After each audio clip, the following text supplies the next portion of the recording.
Hey, there's a big event going on here at the Tesla lithium plant, and it is a by invitation only. It's called Lithium Day, and I was actually invited to come and participate in this event, get a tour throughout the facility from the ground level, and also hear a lot about what they are going to be planning for this facility, and maybe just getting some chance to talk to the people that work here.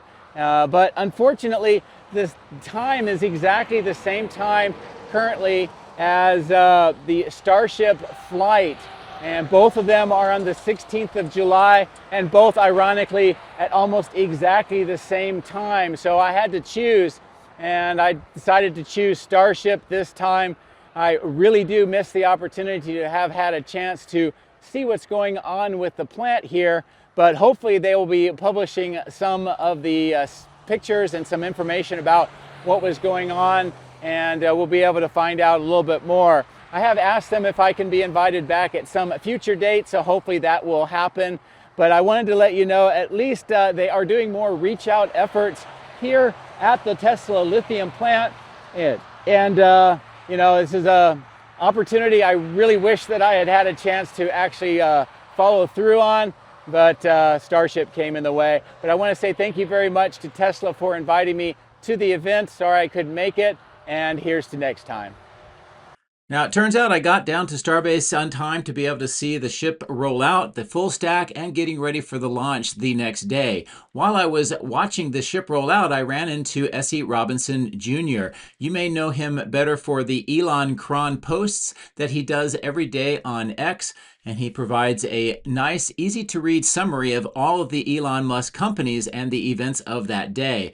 Turns out he was invited to the Lithium Day at the lithium plant in Robstown, and he was going to go. So after the rollout of the ship, he headed up, and because of that, we get some good insights, images, and other information about what happened at the Lithium Day. So let's go back to the lithium plant and take a look at what happened. From my drone flight, this was the day before the Lithium Day event. And of course, this is something Tesla's been wanting to do for quite some time. This was an invite-only event. They had members of the community. They had Texas Representative Denise Villalobos that was able to be attending. They had a few social media people there. S.E. Robinson was one of them. I unfortunately stayed for Starship, but as you can tell, they really put out a great event. This was held in kind of the covered trailer section over by that arch that shows the Tesla lithium that was used for the actual groundbreaking, and of course the backdrop was the main plant itself. Now, some of the information that we got from S.E. Robinson from the event is that the facility is fully complete and ramped up, and they are producing materials that are being shipped up to Giga Texas for 4680 production, and that's something that we've talked about in the past. The refinery processes spodumene concentrate 6 into battery-grade lithium hydroxide monohydrate. They use an acid-free alkaline leach process. The foundational patent application is for soda ash lithium refining processes, and it reveals specific built-in closed-loop designs, much of which we've been watching under construction for the last several years, all the way from groundbreaking to what is going on today. Now, the operation announcement was made by plant manager Jason Bevan, and Infrastructure VP Rodney Westmoreland Jr. was also on hand, congratulating the team on building the world's most advanced and only lithium refinery in North America. Joining both Jason Bevan and Rodney Westmoreland Jr. was the Battery VP Bon Eggleston, and I've had a chance to meet with him up at Giga Texas talking about the work with the 4680s as well, and it was really great that he was there. I'm just really bummed that I was not able to be there to talk with him again, but he spoke about the newly filed patent update for the 100% full recycling process for batteries and possible future expansions. Now, Tesla owns about 1,200 acres around the refinery, and of course, a while ago, I did a full discussion about that, and you can go back to my YouTube channel under the playlist and take a look and see a little bit more about the land if you would like. Now, for that battery recycling process, there is a global patent, and I'll put the number up on the screen. This directly processes recycled batteries and manufacturing scrap and builds a pathway for the refinery to accept spent battery materials,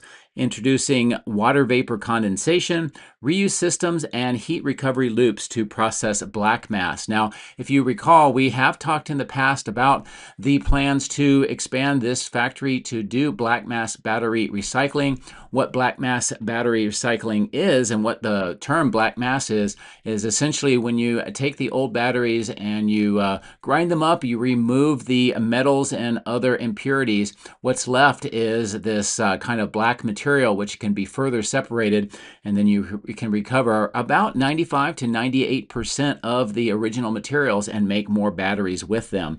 So that is pretty cool. Now, the process that they're going to use replaces traditional harsh sulfuric acid leaching with a process that yields significantly lower carbon dioxide emissions and higher end-to-end efficiency.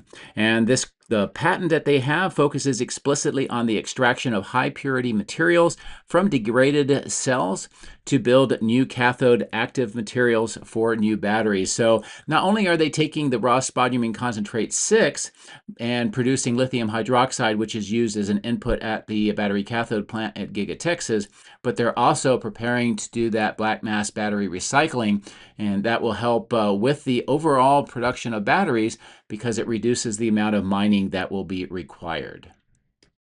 And of course, they had many different displays here at the site, some of which was about the lithium plant and the processes that they use. Some of them showed power walls and other battery products and what some of the plans are for them. Of course, they had a great display out by that Tesla lithium archway with Cybertrucks, and of course the Cybercab had to make a appearance, and this one, as you can see by some of the images, does not have a steering wheel in it. So this is one of the later ones that hopefully we'll be seeing in the robotaxi fleet.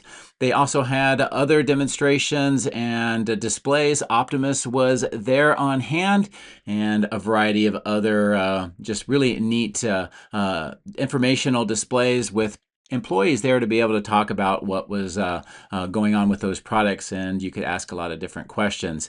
As I mentioned, I really am bummed that I was not able to be there. Hopefully, I will be able to attend in the future. And I think I'll just end this video by quoting what S.E. Robinson Jr. said. He said, "Having Tesla host an event like this is great to see, as it not only shows more of their impressive operations, but it also excites the employees to know that their work is seen and appreciated." So I would like to just say once again, thank you, Tesla, for inviting me out. I wish I could have been there. Hopefully I'll be there the next time. Also want to say thank you again to S.E. Robinson Jr.